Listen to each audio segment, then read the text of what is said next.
বৈশাখী টেলিভিশনের নিয়মিত আয়োজন শেভরন বিশ্বময় করোনা অনুষ্ঠানে আপনাদের স্বাগত জানাচ্ছি।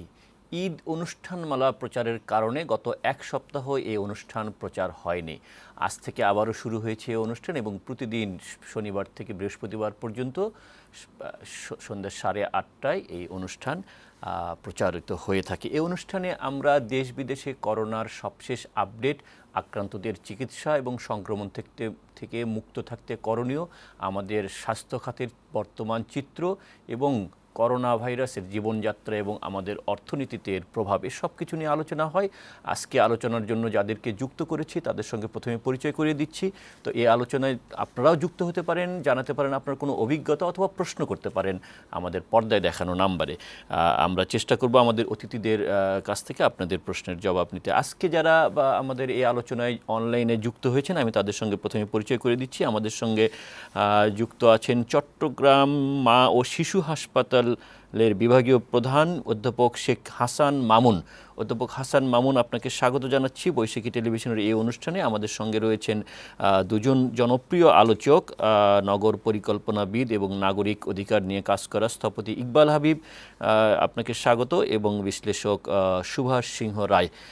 আপনাদের প্রত্যেককে স্বাগত জানাচ্ছি। আমরা আলোচনাটি শুরু করবার আগে একটু দেখতে চাই আজ আমাদের দেশে এবং সারা বিশ্বে করোনা ভাইরাসের সবশেষ আপডেটগুলো কী ছিল। আজ দুপুরে স্বাস্থ্য অধিদপ্তর যে ব্রিফিং করেছেন আমাদের দেশের করোনা ভাইরাস পরিস্থিতি নিয়ে, সেখানকার তথ্যগুলো আমি আবার একটু মনে করিয়ে দিতে চাই দর্শকদের। গত 24 ঘন্টায় নতুন করে কোভিড-19 রোগী শনাক্ত হয়েছে 2381 জন। এখন পর্যন্ত সর্বমোট আক্রান্ত মানুষের সংখ্যা 49,534 জন।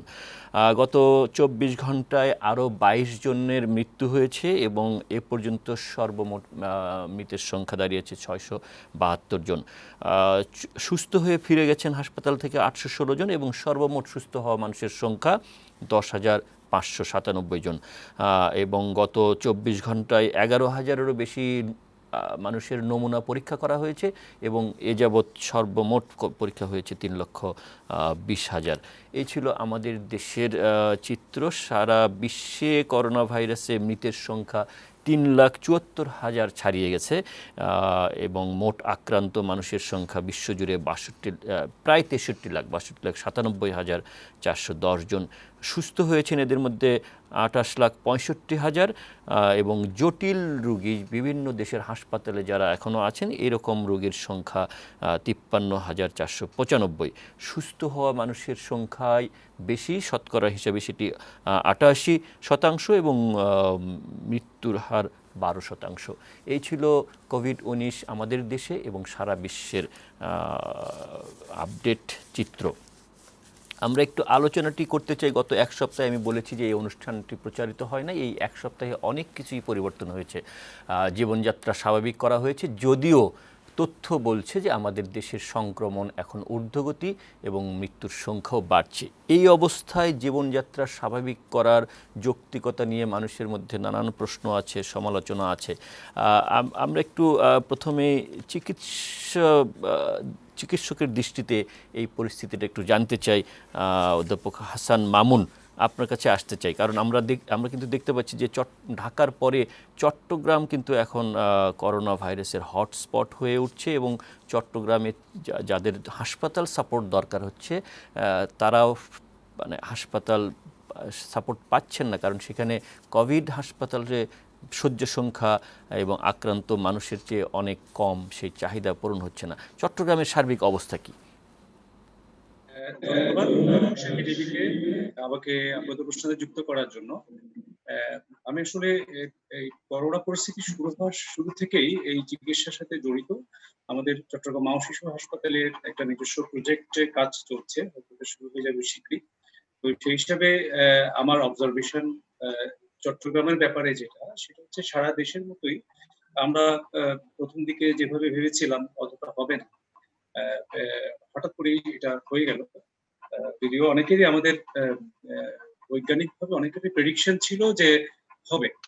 তো এর মধ্যে কিন্তু চট্টগ্রাম, ঢাকার পরে নারায়ণগঞ্জ, এরপরে হঠাৎ করে আমাদের কিছুটা অনাকাঙ্ক্ষিত ভাবেই চট্টগ্রামে তারপরে গত এক মাসে প্রচুর রোগী আক্রান্ত হয়ে যাচ্ছে। এটা বিভিন্ন কারণ আমরা সবাই জানি। লকডাউনের শীতলতা, মানুষের কিছু অবহেলাজনিত নিজস্ব ব্যাপার আছে। আ আ লকডাউনের শীতলতা আছে, চিটং এ ইপিজেড অনেক জায়গা দূর দূরান্ত থেকে অনেক কর্মচারীরা এখানে আসছেন। এই বিভিন্ন কারণে এই রোগটা ছড়িয়ে যাচ্ছে। কিন্তু তার চেয়ে বেশি আশঙ্কাজনক হচ্ছে চট্টগ্রামের চিকিৎসা পরিস্থিতি কিন্তু আ আ তৈরি না। তৈরি না, এখন এই তৈরি না তার পিছনে যে কারণ, একে তো আ আমাদের বেশিরভাগ চিকিৎসা ব্যবস্থা সবসময় রাজধানী কেন্দ্রিকই বেশি থাকে আপনারা জানেন। চট্টগ্রাম সেই হিসাবে ২য়, ৩য় শহর যেটাই বলেন। সেই হিসাবে শুরু থেকেই এখানে খুব বড় কোনো কর্পোরেট হসপিটাল ছিল না। সরকারি হাসপাতাল একটাই বড় সরকারি হাসপাতাল, আরেকটা আন্দরকিল্লা জেনারেল হাসপাতাল। এই দুটোই প্রধান হাসপাতাল ছিল। তো আ সেগুলো আবার জেনারেল হাসপাতাল। আর বাকি বেশিরভাগই হচ্ছে আ আক্ষরিক অর্থে আ গলির মুখের বা রাস্তার মোড়ের হাসপাতালের মতো কিছু ছোটখাটো ক্লিনিক। আর সাম্প্রতিককালে ১ টা ২ টো কর্পোরেট হসপিটাল হচ্ছে বা হওয়ার পথে আছে। আপনারা সবাই জানেন এগুলো। তো সেই হিসেবে আসলে করোনার মতো একটা ভয়াবহ সংক্রামক রোগ এবং এটার অনাকাঙ্ক্ষিত হঠাৎ যে জটিলতাগুলি হয়, সেগুলো আ আ সামাল দেওয়ার মতো যে চিকিৎসার প্রস্তুতি, সেটা ১ম দিকে একটু ঢিলাঢালা ভাবে ছিল এবং আ বারবার কেন্দ্রীয়ভাবে সতর্কতা করার পরেও চিটাগংয়ে সেইভাবে অ্যা আমি বলব যে সরকারিভাবে কঠিনভাবে কোন চিকিৎসা ব্যবস্থার দ্রুত একটা উন্নতি করার পরিকল্পনা আমরা সেরকম দেখিনি। যা আছে তা দিয়েই চলছিল। জেনারেল হাসপাতালকে কিছু বেড নেওয়া হয়েছে। অনেক পরে এসে চট্টগ্রাম মেডিকেল কলেজে কিছু ইউনিট করা হয়েছে। এই দুটোই এখন পর্যন্ত। আর বাকিগুলো যেগুলো ফিল্ড হাসপাতাল এবং বিআইটিডি, সেখানে সাধারণ সংক্রামক মাইল্ড এবং মডারেট কেস গুলো ওরা রাখে। এর বেশি কিছু ওরা করে না। সো জটিল রোগীদের জন্য যে সেবাগুলা সেটা আ জেনারেল হাসপাতালে এখন চট্টগ্রাম মেডিকেল কলেজ হাসপাতালে দেওয়া হচ্ছে। তবে আরেকটি ব্যাপার যেটা সাম্প্রতিককালের এই পরিস্থিতির কারণে সরকারের নির্দেশ দেওয়া হয়েছিল যে সব বেসরকারি হাসপাতালেও কিন্তু চিকিৎসা দিতে হবে। তো করোনা রোগীরও চিকিৎসা দিতে হবে। তো সেই পরিপ্রেক্ষিতে কিন্তু গত সপ্তাহ ২ এক ধরে আমি বলব, আমি তো নিজেই ডিল করছি এগুলো এজ এ ফিজিশিয়ান। তো অনেকগুলো প্রাইভেট হাসপাতালে এবং মেডিকেল কলেজে, বিশেষ করে আমার নিজের চট্টগ্রাম মহাশয় হাসপাতালে আমরা কিন্তু এইসব suspected patient, even positive patient কিন্তু চিকিৎসা দিচ্ছি। এখন এরা বিভিন্নভাবে ভর্তি হচ্ছে এবং ২ একটা ব্যতিক্রম ছাড়া কোনো না কোনোভাবে এরা নিচ্ছে, কষ্ট হচ্ছে। আচ্ছা, এর মধ্যে অনেক যারা অধ্যাপক পারছে না তারা হাসান মামুন, আপনার সংযোগটি একটু দুর্বল, নেটওয়ার্কের কারণে ঠিক ঠিক পরিষ্কার হচ্ছে না। একটি হলো যে প্রস্তুতির কিছু ঘাটতির কথা বলছেন আপনি, যেটা আরো আগে থেকে নেওয়া উচিত ছিল। এখন চট্টগ্রাম জেনারেল হাসপাতালে এবং চট্টগ্রাম মেডিকেল কলেজ হাসপাতালে কিছু সাপোর্ট দেওয়ার সুযোগ। কিন্তু এই প্রস্তুতির ঘাটতির কারণে আ যেভাবে রোগীর সংখ্যা বাড়ছে, সেই পরিস্থিতি সামাল দেওয়ার মতো অবস্থা এখনো নেই। এখান থেকে আমি জি, একটু সুভাষ সিংহ রায় আপনার কাছে আসতে চাই। এটি একটি দিক। এই যে প্রস্তুতির আমাদের ঘাটতি, এটি শুধু চট্টগ্রামের বা চিত্র তাই নয়। আ বা অন্যান্য জায়গার চিত্র একই রকম। এখন তো সারা দেশেই ছড়িয়ে পড়ছে। কোথাও বেশি, কোথাও কম। ঢাকার অবস্থা আপনি জানেন। ঢাকায় সব হাসপাতালে যেমন কোভিড আক্রান্তদের চিকিৎসা হয় না। কিন্তু আবার অনেক জটিল রোগী, অন্যান্য রোগ আছে, কিডনি ডায়ালিসিস থেকে শুরু করে বিভিন্ন। কিন্তু তারা যখন ক এ ক এই কোভিড আক্রান্ত হচ্ছেন, তাদের চিকিৎসা নিয়েও বিভিন্ন হাসপাতাল ছুটোছুটি করতে হচ্ছে। সেই প্রস্তুতিও ছিল না। এই যে প্রস্তুতি না থাকায়, এইটা এটা তো আমরা অনেক আগে থেকে বুঝতে পারছিলাম, বিশ্বের চীন থেকে যখন শুরু হলো, তারপরে ইউরোপ, আমেরিকা। আমাদের প্রস্তুতি নিতে কেন এত সময় লাগে? না, প্রশ্নটা খুবই স্বাভাবিক। আপনাকে অসংখ্য ধন্যবাদ। আ অধ্যাপক মামুন এতক্ষণ ধরে বললেন এবং আমার খুব একজন প্রিয় মানুষ স্থপতি ইকবাল হাবিব, তিনিও আছেন আমাদের সাথে। আ নিশ্চয়ই তিনিও এই বিষয়ে গুরুত্বপূর্ণ মতামত দিতে পারবেন। আপনি যে প্রস্তুতির কথা বলছেন, সেই প্রস্তুতি কি শুধু আ আমাদের ক্ষেত্রে ব্যত্যয় ঘটেছে? নিশ্চয়ই না। এই বৈশ্বিক মহামারীতে ২১৮ টা দেশ যখন আক্রান্ত হয়েছে, সবচেয়ে শক্তিধর দেশগুলো বেশি পরিমাণে তাদের আ প্রস্তুতির অভাব দেখা গিয়েছে এবং দগদগে ঘায়ের মতন আমাদের সকলের সামনে উঠে এসেছে। আ এই যে এই লকডাউন শব্দটি মূলত আমরা ব্যবহার হতে দেখেছি যে দেখেন সন্ত্রাসী হামলায় 9/11 যেটাকে বলে, সেখানে যখন হয়েছিল। সেখানের পর থেকে 2013 সালে আবার ঘটেছিল বোস্টনে, 2015 সালে প্যারিসে হামলার পরেও ব্রাসেলসেও লকডাউন শব্দটি ব্যবহার করা হয়েছিল। আমরা এখন বিশ্বব্যাপী লকডাউন শব্দটি ব্যবহার করেছি, বাংলাদেশ যদিও সরকারিভাবে লকডাউন শব্দটি ব্যবহার হয়নি। প্রস্তুতির ঘাটতির কথায় আসি। আমি একটি ওষুধ কোম্পানির সাথে জড়িত। আমি ওষুধ উৎপাদন এবং বিপণনের সাথে আমি যুক্ত প্রায় 31 বছর যাবৎ। সময়টা বেশ কম না, 3 দশক। সারা পৃথিবীতে বড় বড় ওষুধ কোম্পানির ওষুধ বিক্রি কিন্তু কোনো কোনো ক্ষেত্রে 40% পর্যন্ত বেড়ে গেছে।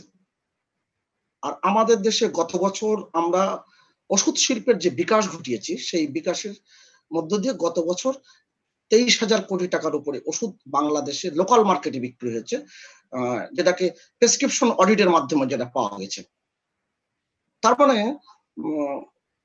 অন্যান্য বিশ্বের সব জায়গায় ওষুধ কিন্তু ব্যবহৃত হচ্ছে, অর্থাৎ চিকিৎসার কার্যক্রম অতটা ব্যাহত হচ্ছে না। এই তথ্য থেকে এটা বলে। কারণ আমাদের দেশের অসংখ্য মানুষ আছেন যারা করোনা ভাইরাসে খুবই কম আক্রান্ত, তাছাড়া অসংখ্য মানুষ আছেন অন্যান্য রোগে আক্রান্ত। আপনার পৃথিবীর তথ্য কি বলে? আপনি একটু আগে প্রথমে যে শুরু করলেন ভূমিকা বক্তব্য, যে 3,74,000 মতন লোক আক্রান্ত হয়েছে, করোনাতে মারা গিয়েছেন। আর পৃথিবীর তথ্য বলছে 3,69,000 মতন মানুষ মারা গিয়েছে কমন কোল্ডে, 3,40,000 মারা গিয়েছেন ম্যালেরিয়াতে গত 3 মাসে, সুইসাইড করেছেন 3,54,000 মতন, রোড অ্যাক্সিডেন্টে মারা গেছে 3,94,000 মতন, এইচআইভিতে মারা গেছেন 2,40,000 উপরে মানুষ, অ্যালকোহল পান করে মারা গিয়েছেন 5,60,000 মতো মানুষ, এবং ধূমপানজনিত যে রোগ, সেই রোগ থেকে মারা গেছেন প্রায় 8,16,000, আর ক্যান্সারে মারা গেছেন 11,67,000 উপরে। এই যে পৃথিবীর চিত্র, এটি কোন সময়ের চিত্র বলছেন আপনি? গত 3 মাসের কথা বললাম আমি। গত 3 মাসের এই তথ্যটি আপনার সামনে উপস্থাপন করলাম, এবং সেখানে দেখা গেছে 81% হচ্ছে এই যে করোনা ভাইরাসে, এটা হচ্ছে মাইল্ড কেস,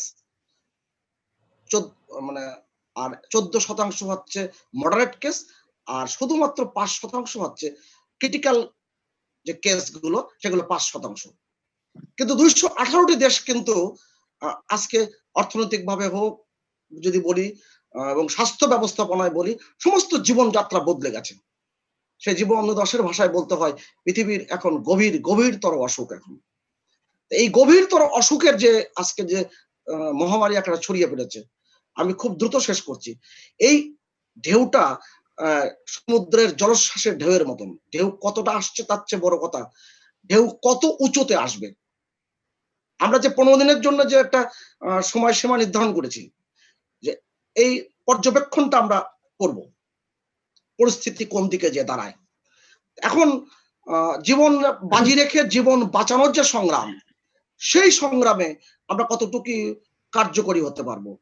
আর এই লড়াইটা কিন্তু শুধু আমাদের দেশে না, আপনি যদি এখন অনলাইনে যান, কালের কণ্ঠে একটি রিপোর্ট ছাপা হয়েছে, যেটা নিউ ইয়র্ক টাইমসের আজকে সকালে আমি দেখেছি, যেটা ভারতের আজকাল পত্রিকাও ছাপিয়েছে, যে জেনেভায় বিনামূল্যে খাবারের জন্য 1 মাইল লম্বা লাইন।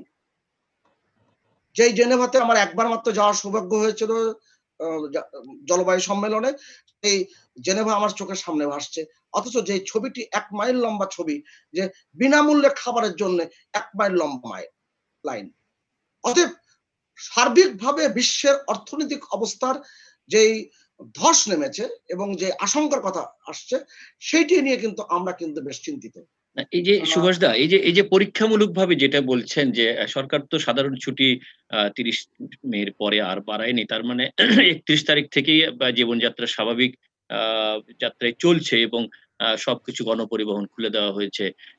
এটা কি যে পরীক্ষামূলক বলছেন, এটা কি এই সময়টা দেখবো যে কত মানুষ আক্রান্ত, কত মানুষের মৃত্যু হয়, তারপর যেমন আওয়ামী লীগের সাধারণ সম্পাদক বলেছেন যে যদি আরো খারাপ হয় তখন আরো কঠোর পদক্ষেপ নেবে সরকার।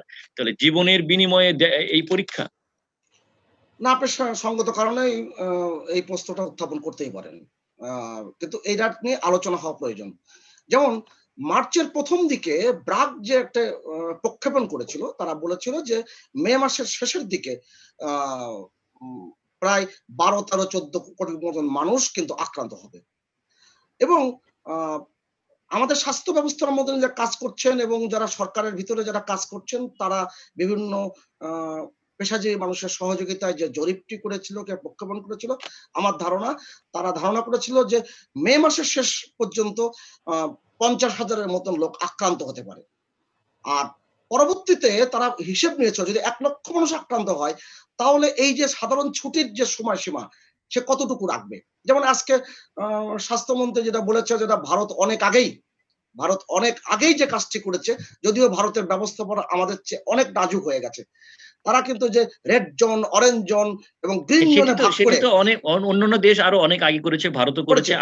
আমাদের স্বাস্থ্য খাতের বিশেষজ্ঞরা যখন এই আলোচনা করছিলেন, পরামর্শ দিচ্ছিলেন, তখনও সেই পরামর্শ শোনা হয় না। আমি একটু আপনার কাছে আবারও আসছি পরে, একটু ইকবাল হাবিব আপনার কাছে আসতে চাই। আপনি নিশ্চয়ই জানেন যে এই করোনা পরিস্থিতি মোকাবেলার জন্য একটি বৈজ্ঞানিক কমিটি, টেকনিক্যাল কমিটি করা হয়েছে, যেখানে স্বাস্থ্য খাতের বিশেষজ্ঞ এবং এপিডেমিওলজিস্ট সমস্ত তাদের রাখা হয়েছে এবং তারা পরামর্শ দেন সরকারকে। সরকার তাদের পরামর্শ কতটা গ্রহণ করবে কি করবে না সেটি রাজনৈতিক সিদ্ধান্ত।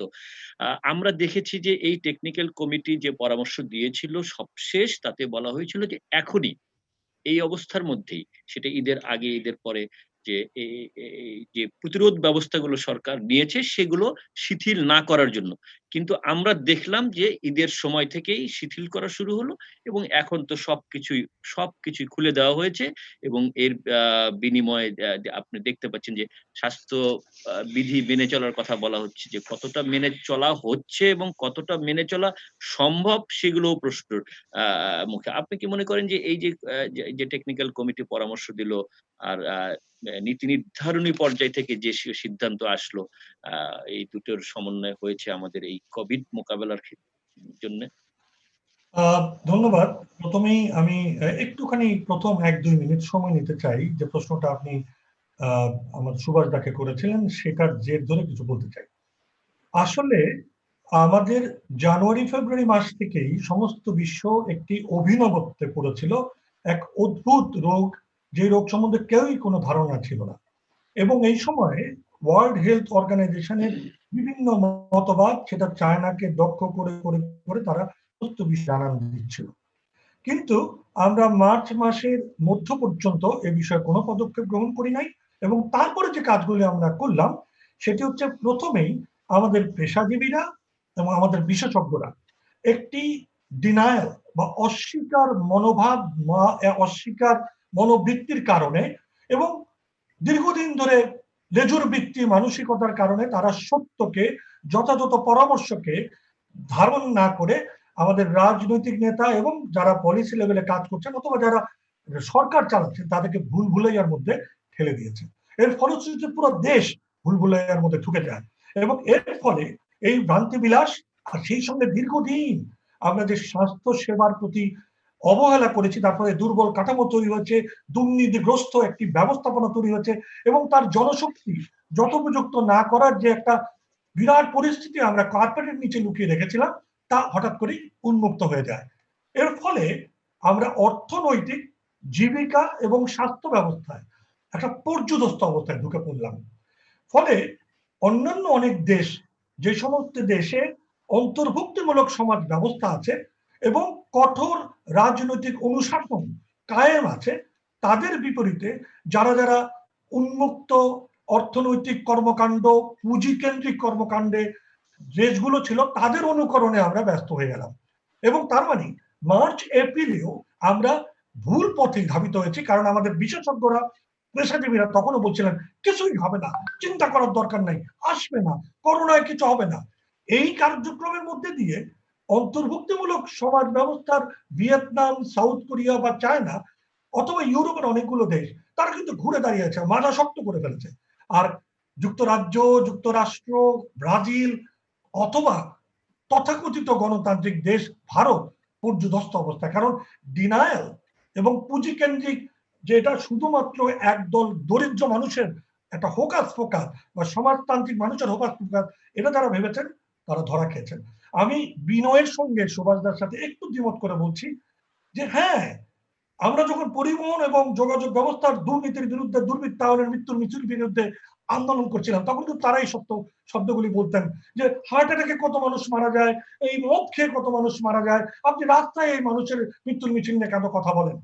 মনে রাখবেন, সমস্ত পৃথিবী থমকে গেছে, হার্ট অ্যাটাকের জন্য কিন্তু থমকে যায়নি, মেনে নিয়েছে, ওর মধ্যে অভিযোজিত হয়েছে। কিন্তু এই করোনা সমস্ত অর্থনীতি, সমস্ত জীবিকা, সমস্ত চলাফেরা, সমস্ত যোগাযোগ ব্যবস্থা, সারা পৃথিবীর শক্তি থেকে শক্তিশালী সকলকে থমকে দাঁড় করিয়ে দিয়েছে এক কাতারে, যেখানে ভাবলেশহীন একটা অবস্থা। তার মানে একটি এই রকমের মহামারী এই ধরনের তুলনা দিয়ে তার যে ব্যাপকতা, তার যে ভয়াল যে করাল গ্রাস, সেটাকে খাটো করে দেখার কোনো সুযোগ নাই। কারণ এটি কিন্তু আমার কতজন মৃত্যু হলো সেটা মূল ব্যাপার নয়, ব্যাপার হচ্ছে এত বেশি ছোঁয়াছে, এত বেশি ছড়ানো যে অজস্র মানুষ তাতে এফেক্টেড হচ্ছে। আপনি যদি আজকে 15 দিনের জন্য এফেক্টেড হন, এই টেলিভিশন একজন উপস্থাপক পাবেন না, সঞ্চালক পাবেন না।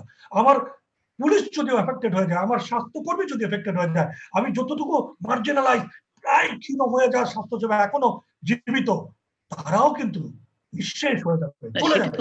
মনে রাখতে হবে আইন শৃঙ্খলা রক্ষাকারী বাহিনীর ভয়াবহতা আইন অস্বীকার করার শৃঙ্খলা রক্ষাকারী কোনো বাহিনীর অনেক সদস্য আক্রান্ত হয়েছে, চিকিৎসা নিচ্ছে, যার ফলে কিন্তু দেখেন যে আইন শৃঙ্খলা সংক্রান্ত যে সমস্ত তদারকি করার কথা সেগুলো অনেক শিথিল হয়ে গিয়েছে, আক্রান্ত হচ্ছে।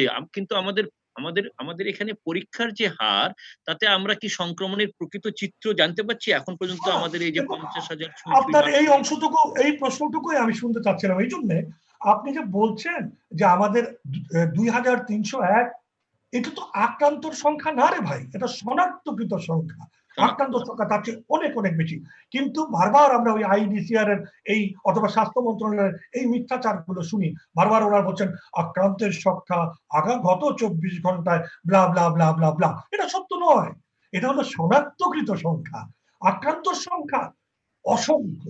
এবং আমাদের এখন আর এটা কোনো দরিদ্র মধ্যবিত্ত শ্রেণীর মধ্যে নাই, আমাদের অত্যন্ত পরিচিত শিল্প উদ্যোক্তারা একের পর এক ধরা খাচ্ছেন, এবং তারা যখন চলে যায় আমার বুঝতে হবে আমাদের এখন। আমি খুবই একটা গুরুত্বপূর্ণ, আমি এই প্রশ্ন আসতে চেয়েছিলাম কিন্তু আপনি আগে নিয়ে এসেছেন। আমি একটু এই প্রসঙ্গে আমাদের সঙ্গে চিকিৎসক রয়েছেন অধ্যাপক হাসান মামুন, আপনার কাছে আসতে চাই। যেটি বললেন যে দরিদ্র মানুষ আক্রান্ত হচ্ছে না, অনেক আক্রান্ত হচ্ছে।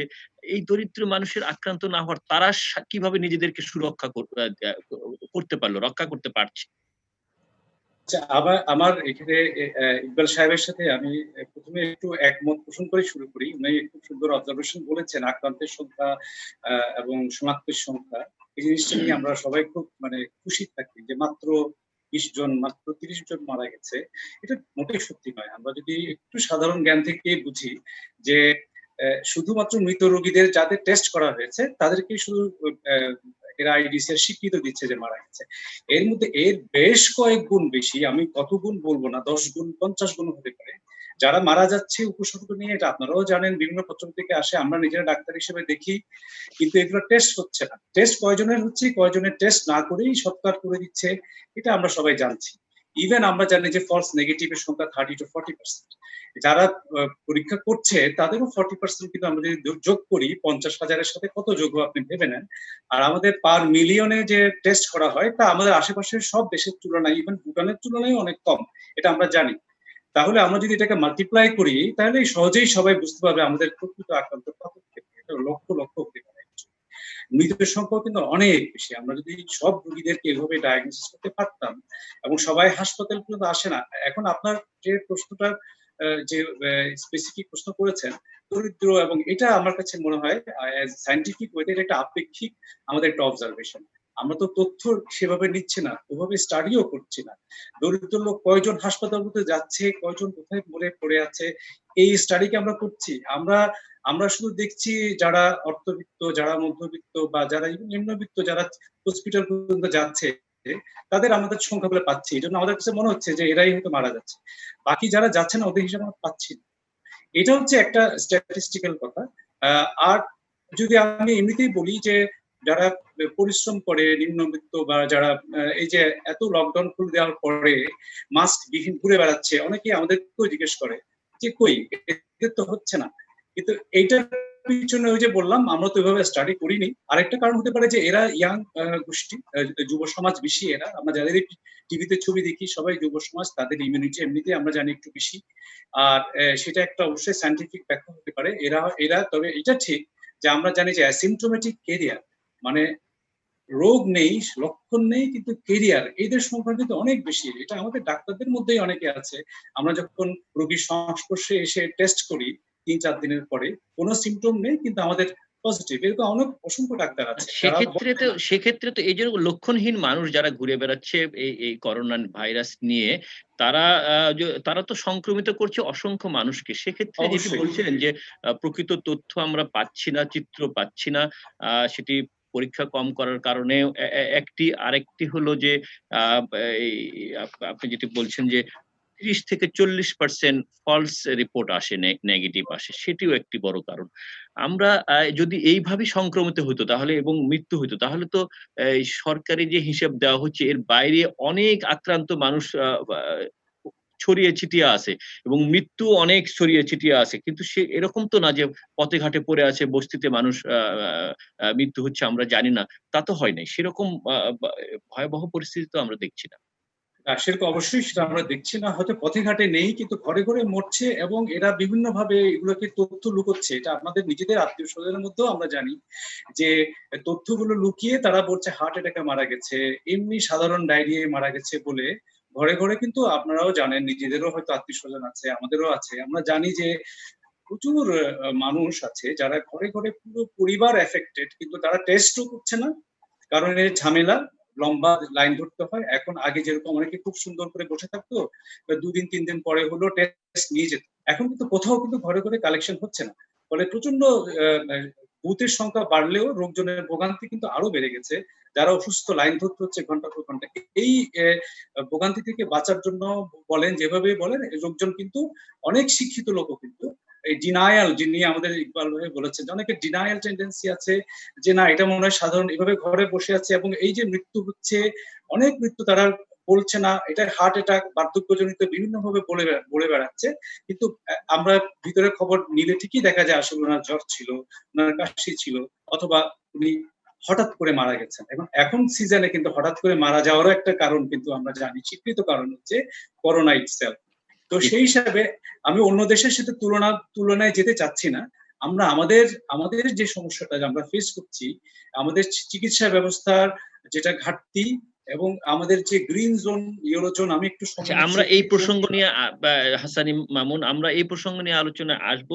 একটা বিরতি নেব, বিরতির পর এই আলোচনা হবে এবং সবকিছু খুলে দেওয়া, বিশেষ করে গণপরিবহন, বাস খুলে দেওয়ার পরে মানুষের কি উপকার হলো এবং ভাড়া বাড়ানোর ফলে কি অপকার হলো, সেগুলো নিয়েও আমরা একটু আলোচনা করব। তবে সেটি বিরতির পরে। তখন আমাদের সঙ্গে আরো একজন অতিথিকে আমরা যুক্ত করার চেষ্টা করছি, তার কাছেও শুনবো। আমরা বিরতির পর এই আলোচনা হবে, আমাদের সঙ্গে থাকুন।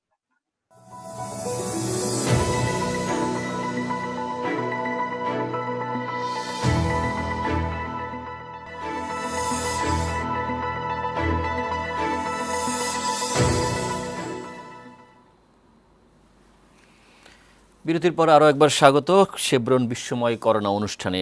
বিরতির আগে যে আলোচনা হচ্ছিল, আলোচনাটি একটু অন্য দিকে ফেরাতে চাই। সেটি হলো যে জীবনযাত্রা স্বাভাবিক করার পর আপনারা জানেন যে গণপরিবহন, বিশেষ করে বাস চলাচল শুরু হয়েছে, সেটি মহানগরগুলোতে, এবং আন্তঃজেলা বাস চলাচল শুরু হয়েছে। অন্যান্য পরিবহনও চালু আছে, কিন্তু বাসে একমাত্র ভাড়া বাড়ানো হয়েছে। সরকার শতকরা 60% ভাড়া বাড়িয়েছে। আজকে আরেকটি খবরের প্রতি আপনাদের দৃষ্টি আকর্ষণ করতে চাই। সেটি হলো যে ব্র্যাক একটি সমীক্ষা চালিয়েছে এবং তাদের বাজেটারি আলোচনায় গবেষকরা, অর্থনীতিবিদরা বলেছেন এই করোনা ভাইরাসের কারণে শতকরা 74% মানুষের উপার্জন কমে গেছে এবং নতুন করে 50 লাখ মানুষ দরিদ্র সীমার নিচে নেমে গেছে। এই হলো দুটি তথ্য, দুটি গবেষণা। একটি হলো করোনার কারণে মানুষের উপার্জন কমে গিয়েছে, আরেকটি হলো গণপরিবহন চালু হয়েছে এবং সেখানে মানুষকে বাড়তি ভাড়া দিতে হচ্ছে শতকরা 60%। আমরা একটু এই দুটো মিলিয়ে আলোচনাটি করতে চাই। আমাদের সঙ্গে এই পর্বে যুক্ত হয়েছেন আশিস কুমার দে, সাংবাদিক, তিনি পিটিভি নিউজ BD.com-এর সম্পাদক। আশিস কুমার দে, আপনাকে স্বাগত জানাচ্ছি বৈশাখী টেলিভিশনের এই আয়োজনে। আপনি যাত্রীদের স্বার্থ সংরক্ষণ নিয়ে বিভিন্ন সংগঠনের নেতৃত্ব দেন, কথা বলেন। আপনার কাছ থেকেই প্রথম শুনতে চাই যে এই করোনা ভাইরাস আমরা যে আলোচনা করছিলাম প্রথম পর্বে যে বিশ্বের 218টি দেশে ছড়িয়েছে এবং তারা এটি মোকাবেলা করছে, এক এক দেশ তার তাদের সক্ষমতা অনুযায়ী করছে। কিন্তু কোথাও একটি জিনিস আমরা এখন পর্যন্ত দেখি নাই, যেটি হলো যে গণপরিবহন চালু করার পর এই যে 2 মাস বা 3 মাস গণপরিবহন বন্ধ থাকার কারণে মালিকরা ক্ষতিগ্রস্ত হয়েছে, সেই মালিকদের ক্ষতি পুষিয়ে দেওয়ার জন্য সাধারণ যাত্রীদের ভাড়া বাড়ানো হয়েছে, এরকম কোনো নজির নেই যেটি বাংলাদেশে করা হয়েছে। আপনি কিভাবে দেখেন? এই দায় কি সমস্ত সাধারণ মানুষের যারা বাসে উঠে যাতায়াত করেন? আমি ধন্যবাদ জানাই আপনাকে। আমি শুরুতেই এই যাবৎকাল করোনা ভাইরাস আক্রান্ত হয়ে বাংলাদেশের যে প্রায় 700 মানুষ মারা গেছেন, তাদের স্মৃতির প্রতি গভীর শ্রদ্ধা জানাই, তাদের বিদেহী আত্মার শান্তি কামনা করি। একই সঙ্গে যারা আক্রান্ত হয়ে বিভিন্ন হাসপাতালে বাসায় অসুস্থ অবস্থায় আছেন, চিকিৎসাধীন আছেন, তাদের দ্রুত সুস্থতা কামনা করি। দীর্ঘ 66 দিন পর সড়কে গণপরিবহন চালুর সঙ্গে সঙ্গে মালিক পক্ষের দাবির প্রেক্ষিতে সরকার 60% ভাড়া বৃদ্ধি করেছে। এই সরকারি এই সিদ্ধান্তের আমি তীব্র নিন্দা ও প্রতিবাদ জানাই। আমার জানা মতে যে সারা পৃথিবীতে যে 218টি দেশ এবং অঞ্চল করোনায় আক্রান্ত হয়েছে, এর মধ্যে শুধুমাত্র বাংলাদেশেই যাত্রীদের স্বার্থ রক্ষা না করে শুধুমাত্র মালিক পক্ষের স্বার্থ রক্ষা করা হয়েছে। আমি মনে করি যে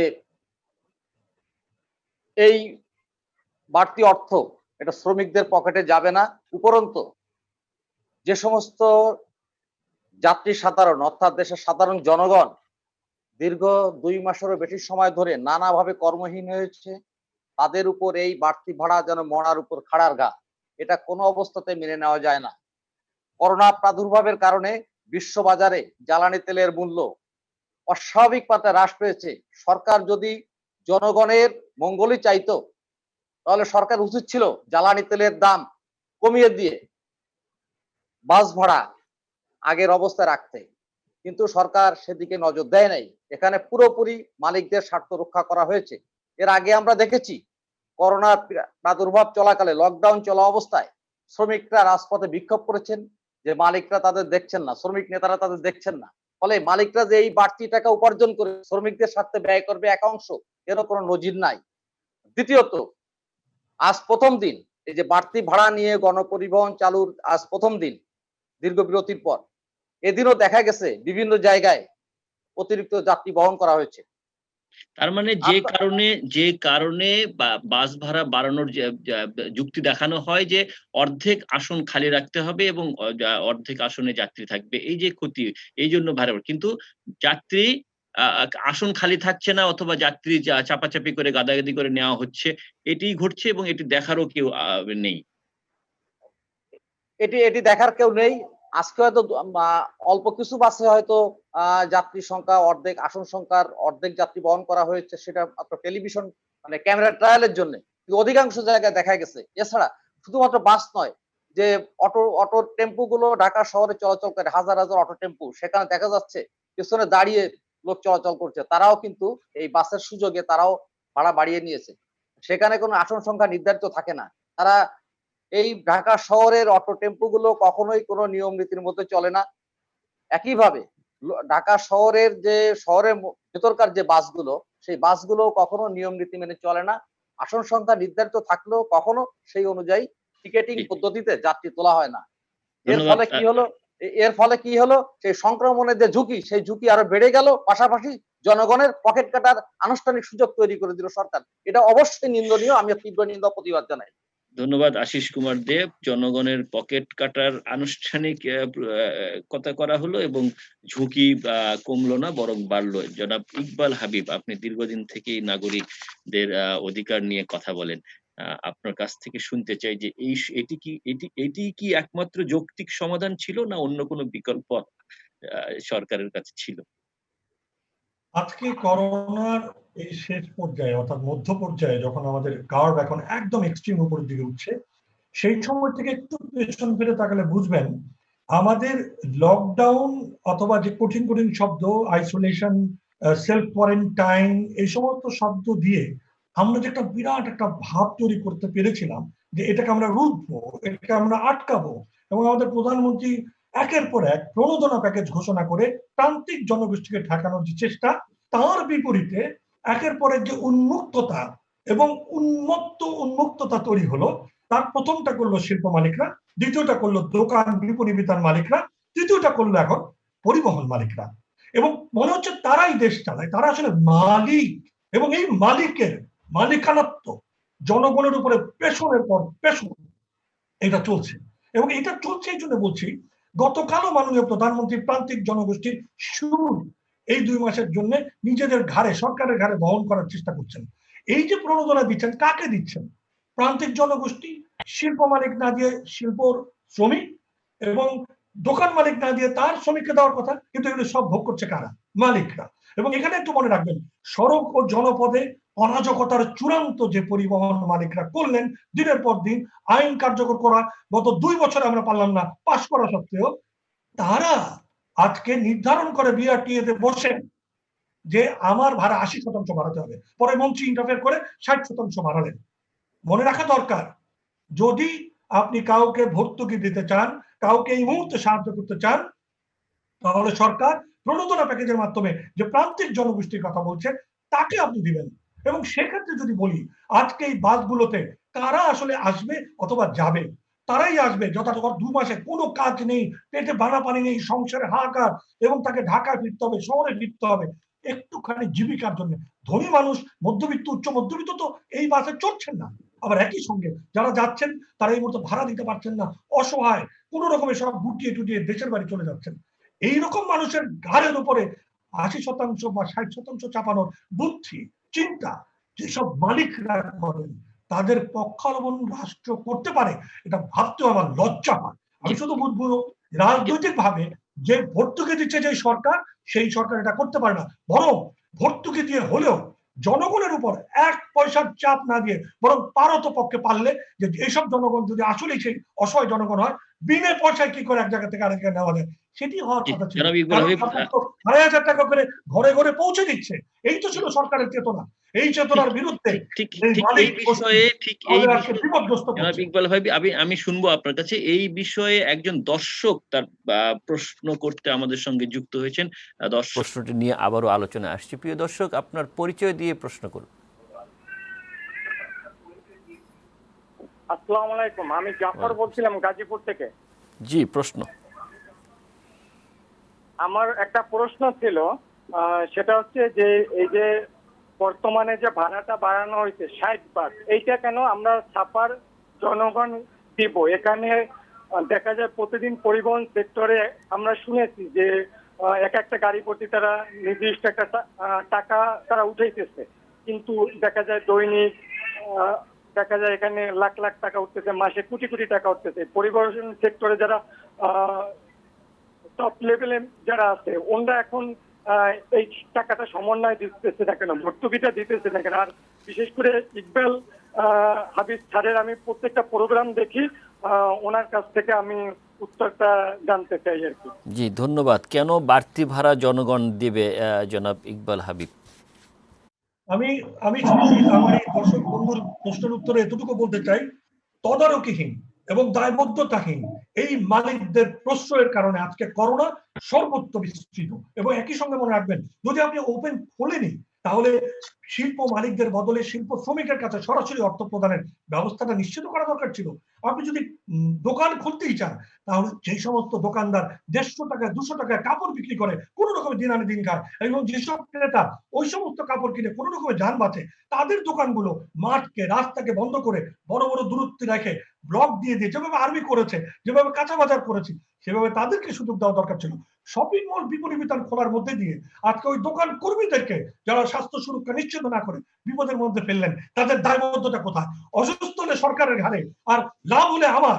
এইভাবে করে এখন পরিবহন মালিকদেরকে একই সুযোগ দেওয়া হলো, ভাড়া এই যে বাড়ালো, এটা কমবে কমবে কেউ জানে না। আর এর মধ্যে তারা কি আসলেই 2 সিটে 1 সিটে একজন বসাচ্ছে, নাকি 2 সিটে 4 জন বসাচ্ছে, দেখভাল করার কেউ নাই। এমন একটা ভাব যে মালিকরা এক একজন ফেরেশতা, দায়িত্ববান এবং তদারকি তাদের প্রয়োজন নাই।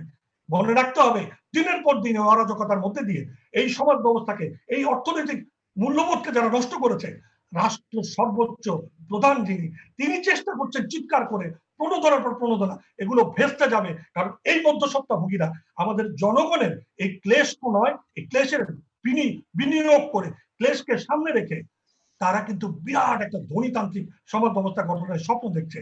করোনা পরবর্তী সমাজ ব্যবস্থা কিন্তু এরকম থাকবে না। মনে রাখতে হবে, ভেঙে চুরমার হয়ে যাবে এইসব পুঁজি, অতি লোভী, অতি লাভ এবং অতি রকম প্রফিট মোটিভেটেড অ্যাটিটিউডের সমস্ত গোষ্ঠী। মনে রাখতে হবে সকলে মিলে বাঁচলে আমরা বাঁচবো। ডেঙ্গু এবং তারপরে করোনা, সেই শিক্ষাই আমাদেরকে বারবার কানের মধ্যে জানান দিচ্ছে, চোখের মধ্যে দেখার ব্যবস্থা করেছে। হৃদয়ের মধ্যে যারা দিতে পারবে না তারা বিলীন হয়ে যাবে।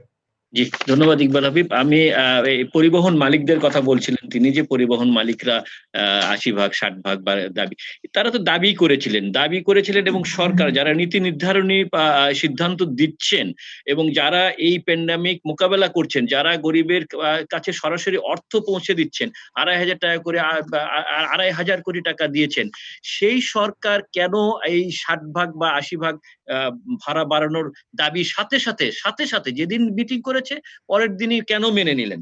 এই নীতি নির্ধারণ সরকার কেন মেনে নিল? সুভাষ সিংহ রায়। ইকবাল হাবিব ভাই যখন কথা বলছিলেন, আমি ছাত্র জীবনে ফিরে গিয়েছিলাম। আমি ছাত্র জীবনে যেভাবে কথা বলতাম, যেভাবে মিছিলের পরে সমাবেশে বক্তৃতা দিতাম, অনেকটা আমি আমার ছাত্র জীবনে ফিরে গিয়েছিলাম। খুব চমৎকার করে উনি বলেছেন। মাননীয় প্রধানমন্ত্রী শেখ হাসিনার যে লড়াই, সেই লড়াইয়ে কিন্তু ফোর্বস ম্যাগাজিনের স্বীকৃতি দিয়েছে যে তিনি কয়েকজন রাষ্ট্র প্রধান, সরকার প্রধানের মধ্যে তিনি অন্যতম যারা এই পরিস্থিতি সামাল দিয়ে রাখতে পেরেছেন। সেখানে যেই সরকার যুদ্ধাপরাধীদের বিচার করতে পারে, এত জাতীয় এবং আন্তর্জাতিক বাধার মুখে থেকেও, এত ঝুঁকি নিয়েও, যেখানে মার্কিন যুক্তরাষ্ট্রের ক্ষমতা অবস্থান থেকে সবচেয়ে তাকে টেলিফোন করা হয়েছিল, বঙ্গবন্ধু হত্যার বিচার করতে পারে, এবং যেই হাতির ঝিলের ছবির সামনে আজকে ইকবাল হাবিব ভাই কথা বলছেন, সেই তার পিছনে যে ছবিটি রয়েছে, এই হাতির ঝিল কখনো কল্পনা করতে পারিনি আমরা মাননীয় প্রধানমন্ত্রীর দায়িত্ব নেওয়ার আগে। বাস্তবতা সেটাই। সেই সরকারের সময় আমরা এই পরিবহন ব্যবস্থাপনায় যে অদক্ষতা, অযোগ্যতা, এবং যেরকম কথাটি সতীন্দ্রনাথ দত্তের কবিতার যে লাইন উট পাখির থেকে নিয়েছেন ইকবাল হাবিব ভাই, ভ্রান্তি বিলাস সাজে না দুর্বিপাকে। আমি সবসময় একটা কথা খুব স্পষ্ট করে বলতে চাই, আজকের বাংলাদেশের এই অরাজকতার পিছনে যে সমস্ত গোষ্ঠী রয়েছেন, সেই গোষ্ঠীগুলো মনে হচ্ছে যেন দিন দিন শক্তিশালী হচ্ছে। এখন আমরা সকলে জানি যে এর প্রেক্ষিত কি এবং কি কারণে হচ্ছে, এই আলোচনা এখন এবার এই মুহূর্তে নাই বা করলাম। কিন্তু এই করোনাকালীন সময়ও সারা বিশ্ব কিন্তু অর্থনীতির যে পুঁজির যে বিকাশ, যে অশুভ পুঁজির বিকাশ, কিংবা বড়লোক আরো বড়লোক হওয়া, আম্বানি গ্রুপের সম্পদ বেড়ে যায়। আপনার আমরা দেখি যে পৃথিবীতে যারা বড় বড় ধনী আরো ধনী হচ্ছে, এটা তো বাস্তবতা, এই সামনে কিন্তু রয়ে গেছে। সেটা তো আমাদের দেশেও আছে, ধনী আরো ধনী হচ্ছে, কিন্তু তারা এমন জায়গায় বিনিয়োগ করছে না যেখানে তারই জন্যই পরবর্তীতে প্রয়োজন হতে পারে অথবা দেশের মানুষের জন্য প্রয়োজন হতে পারে। আমি আপনাকে সাইফুল ভাই আমি আপনাকে স্পষ্ট করে বলি, ভঙ্গুর যে যারা এতদিন উপার্জন করেছেন, যাদের বিলিয়ন বিলিয়ন ডলার হয়েছে, তারাও কিন্তু এই সেবা থেকে এখন পাচ্ছেন না, তারাও হাই হাই করছেন। সেই ব্যবস্থা, সেটাই আপনি যা বলেছেন আমিও তাই বলেছি, একটু অন্যভাবে বলেছি। বিল গেটস ফাউন্ডেশনের সম্পদ বেড়ে যায়, সেটা একটা আরেকটা আলোচনা। কিন্তু বাংলাদেশের যে পরিবহন সেক্টরে যে অরাজকতাটা, সেই অরাজকতাটা আমরা সামলাল দিতে পারলাম না। এবং এত প্রণোদনা, ১,০০,০০০ কোটি টাকার উপরে মাননীয় প্রধানমন্ত্রী যখন প্রণোদনা ঘোষণা করেছেন, তখনও পর্যন্ত ভারত কিন্তু প্রণোদনা ঘোষণা করতে পারেনি। এবং তারা ৪-৫ দিন পরে ঘোষণা করেছে ১,৭৫,০০০ কোটি রুপি। যদি ১৩৭-৩৮ কোটি দেশের মানুষ হয়ে থাকে ভারতবর্ষ, আর বাংলাদেশ যদি ১৭-১৮ কোটি জনসংখ্যার দেশ হয়ে থাকে, তাহলে আনুপাতিক হারে মাননীয় প্রধানমন্ত্রী যেই প্রণোদনা ঘোষণা করেছে, ভারতের চেয়ে অনেক অনেক বেশি গুণে করেছেন। আমি ওই তুলনামূলক আলোচনায় করছি। সেখানে আমরা এই পরিবহন ব্যবস্থাপনায় আমরা তাল সামলাতে পারলাম না, লাগাম টেনে ধরতে পারলাম না, এবং খুব দুঃখজনক ঘটনা। প্রয়োজন বোধে এর বিআরটিসিতে দায়ও তো আমি শেষ সাইফুল ভাই, পর্যন্ত এর দায়ও তো শেষ পর্যন্ত সরকার আমি প্রধান হিসেবে আমি আপনাকে খুব প্রধানমন্ত্রীর খোলামেলা ঘাড়েই চলে যায়। খোলামেলা একটা কথা বলি, প্রধানমন্ত্রীকে সবই সামলাতে হয়। বেগম খালেদা জিয়া তিনি ৬ মাসের জন্য তিনি মুক্ত হবেন কিনা সেটাও প্রধানমন্ত্রীকে ভাবতে হয়। ডাক্তার জাফরুল্লাহ চৌধুরী করোনা আক্রান্ত হয়েছেন, তার চিকিৎসাটা কোন জায়গায় হবে সেটাও ভাবতে হয়, এবং কমিউনিস্ট পার্টির নেতারা কোথায় আক্রান্ত হয়েছেন, কোথায় তাকে চিকিৎসা হবে সেটাও মাননীয় প্রধানমন্ত্রীকে ভাবতে হয়। তিনি বিকল্পহীন অবলম্বন, এটা অমর্ত্য সেনের ভাষায় বলছি। আমি ওই আলোচনায় এখন আর যাচ্ছি না। আপনি বিআরটিসিতে যে পরিমাণ তাদের মিরপুরে যে পরিমাণ বাস পড়ে আছে এবং যে পরিমাণ বাস নষ্ট করা হয়েছে ইচ্ছাকৃতভাবে, আমি বলবো ইচ্ছাকৃতভাবে, এবং এর পিছনে চক্র আছে। সেই ডিপোতে যে বাসগুলোর আনা হয়েছিল 1 বছর 1.5 বছর আগে, কম গাড়ি আনা হয়নি, ডাবল ডেকার গাড়ি কম আনা হয়নি, সেই গাড়িগুলোকে নষ্ট করে রাখা হয়েছে। এখন সুযোগ ছিল এই ডাবল ডেকার বাসগুলো অনেক আগে থেকে ঠিক করে এই বাসগুলো আগে বের করা, প্রয়োজন হবে ভর্তুকি দিয়ে, সাবসিডি দিয়ে এই সাধারণ মানুষের জন্য উন্মুক্ত করে দেওয়া।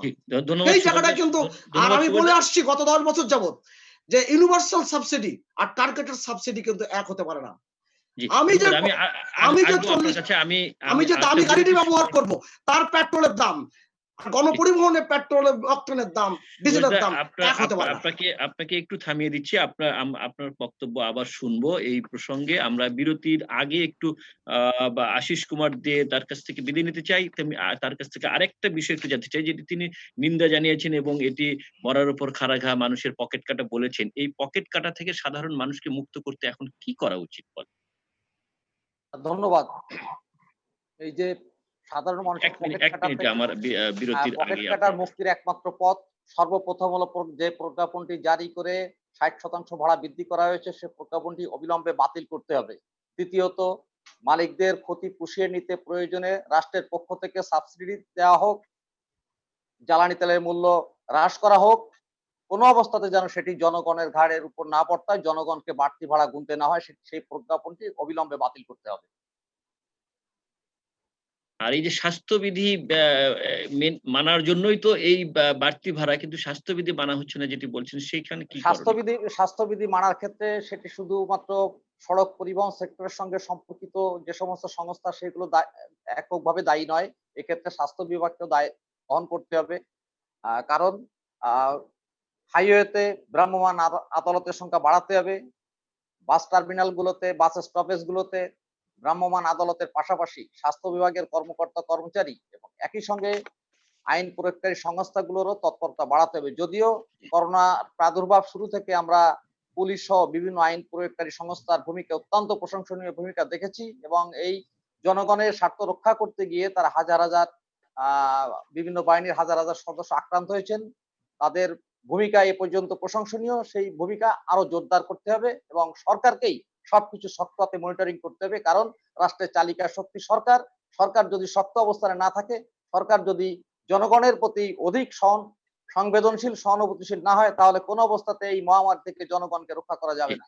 অনেক ধন্যবাদ আশিস কুমার দে এবং সুভাষ সিংহ রায়, ইকবাল হাবিব। আমরা বিরতির পর আবার আপনাদের কাছে ফিরবো। তখন আমাদের সঙ্গে যুক্ত হবেন অধ্যাপক শেখ হাসান মামুন চট্টগ্রাম থেকে। আমরা ফিরছি ছোট্ট একটা বিরতির পর। প্রিয় দর্শক, আপনারাও থাকুন আমাদের সঙ্গে।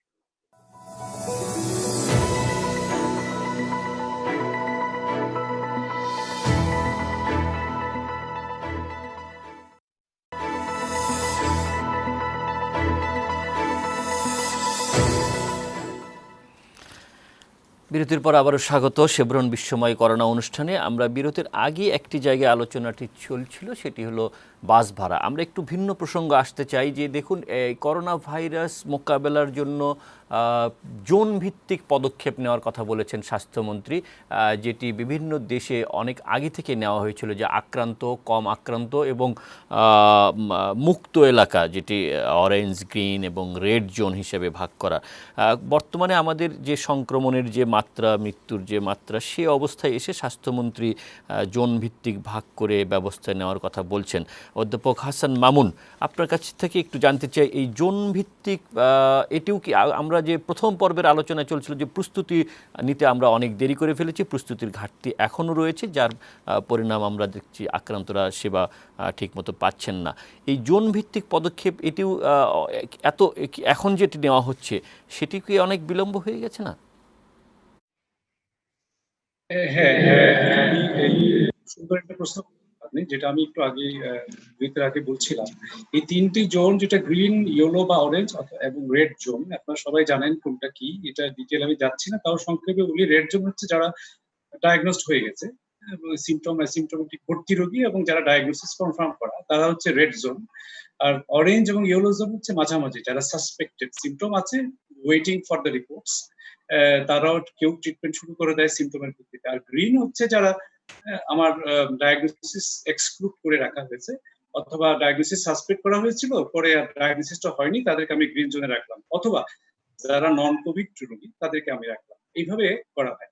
এটা আসলে যেসব ওয়ার্ল্ডের দেশগুলো আগে কোনো মহামারীতে ভুগেছে, আপনারা জানেন অনেক বড় বড় মহামারী হয়েছিল, ইভেন রিসেন্টলি আমরা চীন, কোরিয়া, সিঙ্গাপুর, এইসব জায়গাতে সার্স এবং মার্স হয়েছিল মিডল ইস্টে। এরপর থেকে কিন্তু ওরা যথেষ্ট প্রস্তুতি নিয়ে রেখেছিল। বড় বড় হসপিটালগুলো এইভাবে ভাগ করা আছে, ইনফেকশাস ডিজিজ কন্ট্রোলের জন্য তারা এইভাবে ভাগ করে রেখেছে। আমাদের দেশে হঠাৎ করে এই জিনিসটা আগে কখনো কেউ ভাবে ভাবিনি যে এইভাবে। ইভেন যখন ডেঙ্গু হলো, তখন আমরা জানতাম যে ডেঙ্গু তো একটা মশা দিয়ে হয়, তো এখানে আমরা জানি মশা কন্ট্রোল করলে ডেঙ্গু কন্ট্রোল হয়ে যাবে, এবং এটা ম্যান টু ম্যান ডাইরেক্ট কোনো কন্ট্যাক্ট নাই, কোনো এয়ারবোর্ন ডিজিজ না, ভেরি ক্লিন কাট। কিন্তু এটা হচ্ছে একটা বায়ুবাহী সীমিত আকারে যদিও আমরা বলছি, এবং কন্ট্যাক্টে হচ্ছে রোগীর কাশি, শ্বাসকষ্ট, হাঁচি, এগুলো অনেক দূর পর্যন্ত যাচ্ছে। আমি 2 মিটার বলি, অনেক সময় হাঁচি দিলে 27 মিটার পর্যন্ত এটা স্পিডে যাচ্ছে জীবাণু, মিলিয়নস অফ মিলিয়নস। তাহলে আমরা যদি জোন ভাগ করি, সেটা কিন্তু ফ্রম দ্য এন্ট্রি পয়েন্ট থেকে হবে। একটা হসপিটালের এন্ট্রি পয়েন্ট থেকে এরকম একটা ভেরি ওয়েল ডাইরেক্টেড একটা জোনের দিকে পেশেন্টরা যাবে, এবং এই জোনওয়ালা যে হসপিটাল, সেখানে কিন্তু একটা কেন্দ্রীয়ভাবে রোগীদেরকে নিয়ে আসা, এবং তার আসার আগেই কিন্তু সিমটম গুলো এই যে হসপিটালগুলোতে জানিয়ে রাখা হবে যে কে কিভাবে হসপিটালে ঢুকবে। তো এখন এইগুলোতে এন্ট্রি পয়েন্ট আমাদের, যেটা আমি শুরুতে বলেছিলাম, আমাদের 90%, 95%, আমি আরো বেশি বলবো, প্রাইভেট হসপিটাল বিশেষ করে, ইভেন সরকারি গুলো বেশিরভাগই কিন্তু এই ধরনের কোনো স্ট্রাকচারে করা না। এবং হঠাৎ করে আমরা যদি এখন বলি যে জোনে ভাগ করো, এটা একটা থিওরিটিক্যাল কথা হয়ে গেল। প্র্যাকটিক্যালি করতে গেলে আমাকে আমূল একটা স্ট্রাকচারাল ভাঙচুর করতে হবে, অথবা করা যাবে যদি পুরো হাসপাতালকে আমি কনভার্ট করি। একটা পুরো হাসপাতালকে যদি আমি এইভাবে বুকে, এখানে আমি শুধু এই কোভিড এবং সাসপেক্টেড কোভিড এর জন্য এই জোনের রোগীগুলোই শুধু নিব, তাহলে এটা সম্ভব। এবং এটা আপনারা জানেন খুব কম হাসপাতালেই করেছে এখন। এটা যদি আমরা আরো বেশি করে হাসপাতালকে এইভাবে পুরো নিয়ে নেই, সরকারিভাবে, বেসরকারিভাবে, তাহলেই শুধু সম্ভব এই জোনে। তাহলে কিন্তু আমার কোভিড রোগীগুলোও নিরাপদ থাকবে এবং নন কোভিড গুলো। এখন এই জোনগুলো নিশ্চিত না করে সরকারের আদেশের চাপে পড়ে এখন অনেকগুলো প্রাইভেট হাসপাতাল, বিশেষ করে চিটাগাং এ আমরা জানি, এই রোগীদের এবং স্থানীয় প্রশাসন এবং বিভিন্ন ধরনের চাপে, প্রশাসনিক চাপ বলেন, রাজনৈতিক চাপ বলেন, চাপে পড়ে এই যে ক্লিনিক গুলোতে কিন্তু এখন গণহারে কোভিড রোগীগুলোকে ডায়াগনোস রোগী সহ ভর্তি করে দিচ্ছে, যারা মিক্সড আপ হয়ে যাচ্ছে পুরনো রোগীর সাথে। ফলে এবং ডাক্তাররাও এইভাবে প্রিপেয়ার্ড না, ফলে এখন এই যে সরকার আদেশ দিচ্ছে সরকারি সব হাসপাতালে রোগী নিতে হবে পৃথকভাবে। এখন পৃথকভাবে করা যে জোন গুলা, সেটা তো এটা রেডি না। এবং এই রেডির জন্য কিন্তু 1 মাস 2 মাস এনাফ না, এটার জন্য অনেক বড় ধরনের ইনফ্রাস্ট্রাকচার, পুরো হাসপাতাল ভাঙচুর করতে হবে যদি আমি এইভাবে পুরন জোনে থাকি। না, সেটি তো যেহেতু আমাদের হাসপাতালগুলো সেই অবকাঠামো ভাবে ছিল না, নেই, এখন তো আর সেটি সম্ভব না। সব হাসপাতাল সেজন্য পুরো হাসপাতালকে যদি সরকারিকরণ করা হয়, অথবা কোভিডীকরণ আমি যদি বলি, টার্মটা যদি ঠিক হয়, তাহলেই একমাত্র আমরা এইভাবে মানুষকে বাঁচাতে পারবো, কোভিড রোগীকেও বাঁচাতে পারবো, নন কোভিড রোগীদেরকে আমরা একটা নিরাপত্তা সহকারে। এখন নন কোভিড রোগী কিন্তু ঘরে ঘরে মারা যাচ্ছে, ভয়ে যাচ্ছে না, প্রাইভেট হসপিটালগুলোতে যাচ্ছে। একসময় আমরা শুনতাম নন কোভিড রোগীগুলো চিকিৎসা পাচ্ছে না, এখন নন কোভিড রোগীগুলা ভয়ে কোথাও যেতে পারছে না। এমন কোন হসপিটাল বলতে পারবেন না আপনি, এখানে প্রাইভেট হসপিটাল যারা ভিতরে একটা দুটো রোগী রাখে নাই, বাধ্য হয়ে রাখতে হচ্ছে। সরকারি একটা চাপ আছে, স্থানীয়দের চাপ আছে, কোনো সিট খালি নাই, ডেডিকেটেড হসপিটাল একটা দুটো সব ফিল আপ। ফলে এখন একটা খুবই বিতিকিচ্ছিরি বিশৃঙ্খল অবস্থা বিরাজ করছে। আমি চট্টগ্রামের কথাই বলবো বিশেষ করে। এখানে আসলেই কিন্তু বিশৃঙ্খল অবস্থা বিরাজ করছে চিকিৎসা ব্যবস্থায়। যারা ভালো রোগী, নন কোভিড রোগী, তারা চিকিৎসা পাচ্ছে না। টেলিমেডিসিনের উপরে কতক্ষণ করা যায়? Telemedicine is not enough, it is very mild form. আমরা টেলিমেডিসিনের উপরে চিকিৎসা না অধ্যাপক মামুন, এই যে বিশৃঙ্খল অবস্থা চলছে হাসপাতাল ব্যবস্থাপনায়, রোগীরা সেবা বঞ্চিত হচ্ছেন এবং রোগীরা আগে গিয়ে সেবা পেতেন না, এখন যেতেই চাচ্ছেন না। শৃঙ্খলাটা আনতে কি করতে হবে? আমি বারবার বলেছি, আমি বিভিন্নভাবে সবার সাথে শেয়ারও করেছি, এখনো একটু আগে হয়তো বলেছি আমি, সেটা হচ্ছে একমাত্র বেশ কিছু হাসপাতালকে পুরোপুরিভাবে কোভিডীকরণ ছাড়া এখন জোন ভিত্তিক এই জিনিসগুলা ওই হাসপাতালেই করবে, যে হাসপাতালে আমি পুরোপুরিভাবে রোগীরা নিশ্চিন্তভাবে যেতে পারবে যে আমার উপসর্গগুলো আছে, ডায়াগনোসিস ওখানেই করবে। আমি এইসব শ্বাসকষ্ট জ্বরের রোগীগুলো আমি ওই হাসপাতালে চলে যাব। সেটা পুরোপুরিভাবে ওই হাসপাতালের প্রশাসন, ডাক্তার ওইভাবেই সবাইকে ওয়েল অ্যালার্ট করে প্রিপারেশন নিয়ে তাহলেই সম্ভব। তাহলে আপনাকে আর বিল্ডিং ভাঙচুর করতে হবে না, তখন শুধু এরা এখানেই যাবে। আর কিছু হাসপাতালকে আমি একদম আলাদা করে রাখলাম, যেখানে আমার অন্য রোগীগুলো নিশ্চিন্তে যেতে। জি, ধন্যবাদ। সুভাষ দা, বা আপনি আলোচনার সময় বলছিলেন যে আপনি তো ফার্মেসির মানুষ এবং ওষুধ কোম্পানির সঙ্গেও আছেন, এবং এই প্রসঙ্গে একটা জিনিস আমরা বিভিন্ন সময় বিভিন্ন জনের কাছ থেকে অভিযোগ পাই এরকম, যে এই করোনা ভাইরাস প্যান্ডামিক শুরু হওয়ার পর এটি যেহেতু কোনো নির্দিষ্ট ওষুধ নেই এখন পর্যন্ত, অনুমান নির্ভর এবং লক্ষণ নির্ভর ওষুধ দেওয়া হচ্ছে বিভিন্ন জায়গায়, বিভিন্ন হাসপাতালে, বিভিন্ন রোগী ভেদে, এবং এই কারণে এই বিভিন্ন ধরনের ওষুধ প্রয়োগের ফলে ওষুধগুলোর সংশ্লিষ্ট ওষুধগুলোর দাম বেড়ে গেছে। আপনি সারা বিশ্বের কথা বলছেন কমেছে, আমাদের এখানে বিভিন্ন ধরনের ইভেন এই যে ছোট প্যারাসিটামল যেটা খাওয়া হচ্ছে, নাপা যেটা খাচ্ছে, এইগুলোরও দাম বেড়ে গেছে এবং সাথে সাথে অন্যান্য ওষুধের দাম বেড়ে গেছে। আমাদের এখানে সবসময় মুনাফাটাই কাজ করে কেন? এই যে একটা দুর্যোগের সময়ও। এত কঠিন প্রশ্নের উত্তর দেওয়ার মতো মানুষ তো আমি না, এই যোগ্যতাও আমার নেই। আমি শুধু আমার পর্যবেক্ষণটা বলতে পারি এবং আমার যতটুকু শিক্ষা দীক্ষা সেটাই নিয়ে আলোচনা করতে পারি। আমি ইকবাল ভাই, হাবিব ভাইয়ের কাছে যদি এই একটা প্রশ্ন করি, আমাদের নাগরিক সমাজ নিয়ে যারা কথা বলেন, সেই নাগরিক সমাজের অংশগ্রহণ কি আমরা কি এইবার এই কোভিড যে অভিঘাত, সেই অভিঘাতে দেখেছি কিনা? আপনি লক্ষ্য করে দেখবেন, আমরা কেরালা মডেলের কথা বলি। কেরালাতে কুদুম্বাসুরি নামক একটি তৃণমূলের নেটওয়ার্কের সংগঠন আছে।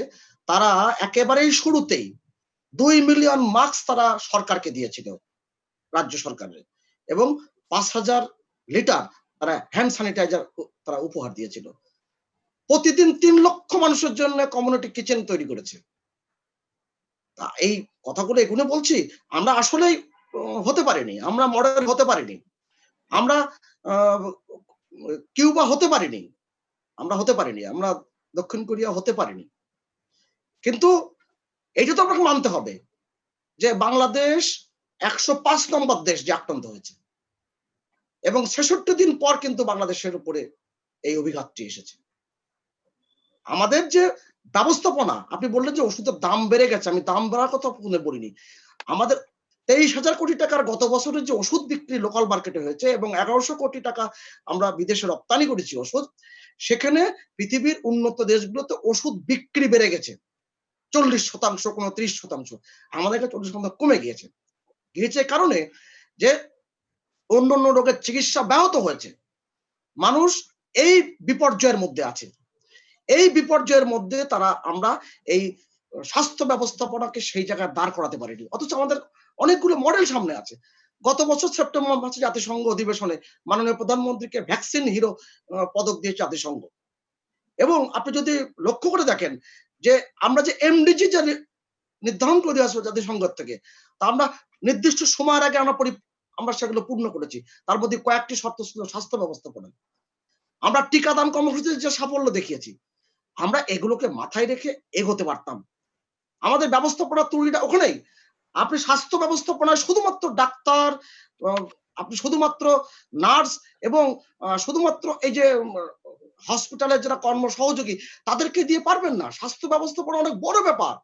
স্বাস্থ্য ব্যবস্থাপনায় গ্রাজুয়েট ফার্মাসিস্টরা সারা পৃথিবীতে তারা কাজ করেন, মাইক্রোবায়োলজিস্ট কাজ করেন, সেখানে বায়োকেমিস্ট্রিদের অংশগ্রহণ থাকে, ভাইরোলজিস্টদের অংশগ্রহণ থাকে।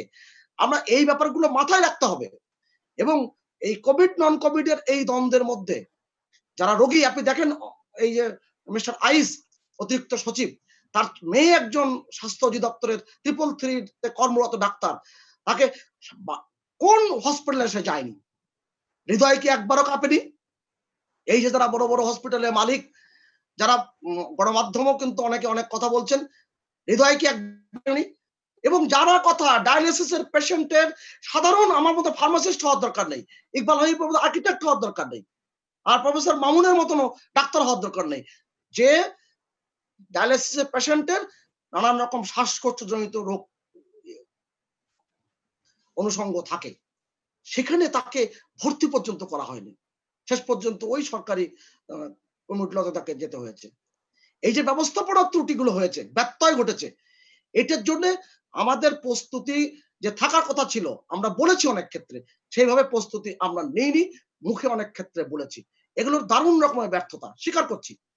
আপনি নিপা ভাইরাসের সময় এই যে প্রস্তুতির কথা বলছি, আমরা একটু আপনি আমি শেষ করছি, আমি ইয়েতে কেরালাতে তারা কেন এটা পেরেছে, তারা প্রস্তুত ছিল।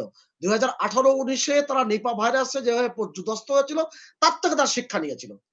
এই জায়গাতেই আমি আসছি, আমরা প্রস্তুতি নিতে পারিনি, কিন্তু এখান থেকে যে শিক্ষাটা, আমরা সেই শিক্ষাটা কি পাচ্ছি? আমরা যে আজ জুন মাসের 1 তারিখ, এ মাসের আর 10 দিন পর 11 তারিখে বাজেট পেশ করা হবে, এবং এমন একটি সময় এই বাজেট পেশ করা হচ্ছে যে যখন একটি মহামারী দুর্যোগ মোকাবেলা করছি আমরা। স্বাস্থ্য খাতের যে চিত্র, ইকবাল হাবিব আপনাকে বলছি, আমি মাঝখানে বলি, ইকবাল হাবিব ভাই আমি পরে আমি হয়তো কথা বলতে পারবো না, আমি বলে নিই, স্বাস্থ্য খাতের যে বাজেটের কথা আমরা বলে আসছি, যারা স্বাস্থ্য ওষুধ সাথে সংশ্লিষ্ট, আমরা সবসময় কথাটা বলে আসি, কিন্তু এই সরকারকে কিন্তু পদ্মা সেতু নিয়ে ভাবতে হয়, এই সরকারকে হাতির ঝিল নিয়ে ভাবতে হয়। আর আপনি জানেন কত প্রকার, আপনি নিশ্চয় জানেন, সবাই জানে যে কত রকম ভাতা বাংলাদেশে মাননীয় প্রধানমন্ত্রী চালু করেছেন, অনেকগুলো ব্যবস্থাপনা কিন্তু এর মধ্যে যুক্ত হয়ে আছে। অনেক ক্ষেত্রে অনেক কথাই কিন্তু আমরা বলি, কিন্তু বাস্তবতা নিয়ে আমাদেরও কিন্তু ভাবতে হবে। না, সব যে রাষ্ট্রকে করতে হবে তা না। আমাদের বেসরকারি খাত যে এত উন্নত হয়েছে, বেসরকারি খাতে যে এত বড় বড় বিনিয়োগ আসছে, তো বেসরকারি খাত স্বাস্থ্য খাতে কোনো ভূমিকা নিতে পারছে না কেন, ইকবাল হাবিব? আমাদের এই যেটা বলছিলেন, যে একটা হলো যে রাষ্ট্রীয় বাজেট আসছে, সেই বাজেটে আমাদের স্বাস্থ্য খাতের দিকে কি গুরুত্ব দেওয়া উচিত, দ্বিতীয়ত হলো বেসরকারি খাতের ভূমিকা কি এখানে? প্রথমত আমি একটুখানি, যেহেতু আমাকে প্রশ্ন করেছেন সুভাষ দা, সামাজিক আন্দোলন এবং সুশীল সমাজ বা নাগরিক সমাজ, তাদের অংশগ্রহণের প্রশ্নটা তোলা হয়েছে। আসলে লক্ষ্য করলে দেখবেন সুভাষ দা, যে এবার কিন্তু রাজনৈতিক যে প্রতিনিধিরা ছিলেন, আমাদের কাউন্সিলররা, আমাদের মেম্বাররা, আমাদের পার্লামেন্ট মেম্বাররা, তারাও কিন্তু প্রধানমন্ত্রীর এই প্রায় 40 দিন পর উনি যখন সতর্ক করলেন যে আপনাদের আরো সম্পৃক্ত হতে হবে, তখনই তারা মাঠে নামলেন।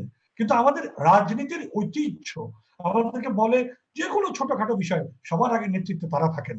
একই রকম ভাবে আমাদের সামাজিক সংগঠন এবং সামাজিক সংগঠন ব্যবস্থা এতটা সুগঠিত না, যেটা আপনি বলেছেন, যে তারা খুব শক্তিশালী কার্যক্রমে নেমে যেতে পারে। কিন্তু তারপরও বিদ্যানন্দ অথবা SOS ফেসবুক অথবা গ্রিন সেভার্স অথবা গ্রিন ভয়েস এর মতো অসংখ্য সংগঠন যার সাথে আমি একটু একটু করে জড়িত, তাদের যে অক্লান্ত পরিশ্রম, তারুণ্যের যে অক্লান্ত উদ্যোগ, সেটাকে আমি খাটো করে দেখছি না। কিন্তু দেখছি না যেটা যে প্রশ্নটা সাইফুল ভাই করলেন, যে কর্পোরেট রেসপন্সিবিলিটি ওয়ালা এইসব পুঁজি কেন্দ্রিক সংগঠনগুলো, তারা কিন্তু কিছুই করলেন না, কোনো উদ্যোগ নিলেন না। শুধু তাই না, তারা যেন এই যে যারা ফ্রন্ট লাইনার, চিকিৎসা সেবা যারা দিচ্ছেন, যারা মাস্ক দরকার, যাদের স্বাস্থ্যসেবা দরকার, অথবা পুলিশের, অথবা আমাদের যারা পরিচ্ছন্ন কর্মী, যারা জরুরি সেবা, তাদের জন্য তো এগিয়ে আসতে পারতেন। এগিয়ে এসেছেন কিছু কিছু মানুষ, যেমন BGME এসছে, বা কিছু কিছু জায়গায় আমরা দেখেছি কেউ কেউ উদ্যোগ গ্রহণ করেছে, মেক্সিমকোকে দেখলাম কিছু উদ্যোগ গ্রহণ করেছে, কিন্তু এটার যে একটা দৃশ্যমান উদ্যোগ, সেটাও আমরা দেখিনি। কারণ আসলে এই পুঁজিপতিরা, এই মালিকদের আমরা ক্ষমতায়ন করেছি দিনের পর দিন, আমরা সাধারণ মানুষের অন্তর্ভুক্তিমূলকতা শুধুমাত্র সরকারের ঘাড়ে চেপে দিয়েছি, এবং এরা, এই মালিকরা যখন বিপদে পড়ে যায়, অর্থাৎ তাদের শ্রমিক, তাদের এই কর্মীরা যখন অসুস্থ হয়, তখন টোটালি ধরে সরকারের ঘাড়ে ফেলে দেয়। আজকে কিন্তু এই অর্থনৈতিকভাবে শক্তিশালী গোষ্ঠীগুলো, যাদের অর্থের অনেকটাই তারা বিদেশে নিয়ে গেছেন, তারা কিন্তু এখন হাসপাতাল খুঁজে পাচ্ছেন না। ওই আনোয়ার হাসপাতাল ওই আনোয়ার হাসপাতাল মেডিকেল সেন্টার ছাড়া তাদের যাবার কোনো গতি নাই। সবাই তো আর প্রাইভেট প্লেনে করে আর এখন ব্যাংকক যেতে পারছেন না। এবং এর ফলে এইটা একটা নতুন পরিবর্তন তৈরি হবে, নতুন ল্যান্ডস্কেপ তৈরি হবে, যে স্বাস্থ্য খাতে সরকারের পাশাপাশি বেসরকারি খাত কিভাবে বিনিয়োগ করবে। সরকার যেন এখন তার পলিসিতে, তার বাজেটে সেই রকম তদারকির জায়গাটা রাখে, ফ্যাসিলিটেটরের ভূমিকা রাখে। সব সরকার ঘাড়ে নেবে না, বরং সবাই মিলে করবে। সরকার সেখানে নিয়ম, নীতি, আইন, কানুন এবং আমি 4টা পয়েন্ট শুধু পরিষ্কার করে বলি: নিশ্চিত তদারকি, দায়বদ্ধ ব্যবসা বাণিজ্য, অন্তর্ভুক্তমূলক উদ্যোগ নিশ্চিত করা এবং আমাদের ব্যক্তিগত পর্যায়ে নিজের এবং নিকটজনের স্বার্থ সুরক্ষার জন্য আমরা যেন কঠিন হলেও এই সুরক্ষা প্রতিপালনে অবশ্য দায়িত্ব মনে করি। এই জায়গায় আমাদের মননের বিনিয়োগ, অর্থের বিনিয়োগ, ব্যবসার বিনিয়োগ এবং আমাদের জীবন যাপনের বিনিয়োগ, এটি এখন অনেক ধন্যবাদ। অনেক ধন্যবাদ জনাব ইকবাল হাবিব। আমি একদম শেষ 1 মিনিট প্রফেসর হাসান মামুন আপনার কাছে আসতে চাই। চট্টগ্রামে অনেক শিল্পপতি রয়েছেন এবং চট্টগ্রামের চিকিৎসা ব্যবস্থায় আমরা খুব সঙ্গীন দেখতে পাচ্ছি এবং আপনি শুরুতে বলেছিলেন চট্টগ্রামে সেরকম উন্নত মানের কোনো হাসপাতাল, সরকারি চট্টগ্রাম মেডিকেল কলেজ হাসপাতাল, জেনারেল হাসপাতাল ছাড়া আর কোনো ভালো মানের হাসপাতালও হয়ে ওঠে নাই। অথচ চট্টগ্রামে অনেক বেশি শিল্পপতি রয়েছেন। এখন একদম শেষ 1 মিনিট আপনি যদি বলেন যে এই স্বাস্থ্য খাতের প্রতি গুরুত্ব দেওয়া বা বেসরকারি খাতকে এগিয়ে আসার জন্য কি করা উচিত?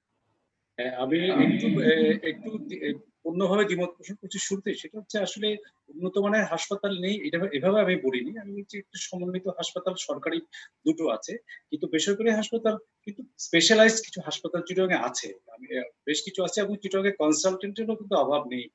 যেটা আছে সেটা হচ্ছে কর্পোরেট বড় হসপিটাল। ঢাকাতে যেরকম কয়েকটা আছে, এখানে বেসরকারি হাসপাতাল গুলো কিন্তু চলে হচ্ছে কল করে যে কনসালটেন্টরা আসে তাদের ইচ্ছার উপর।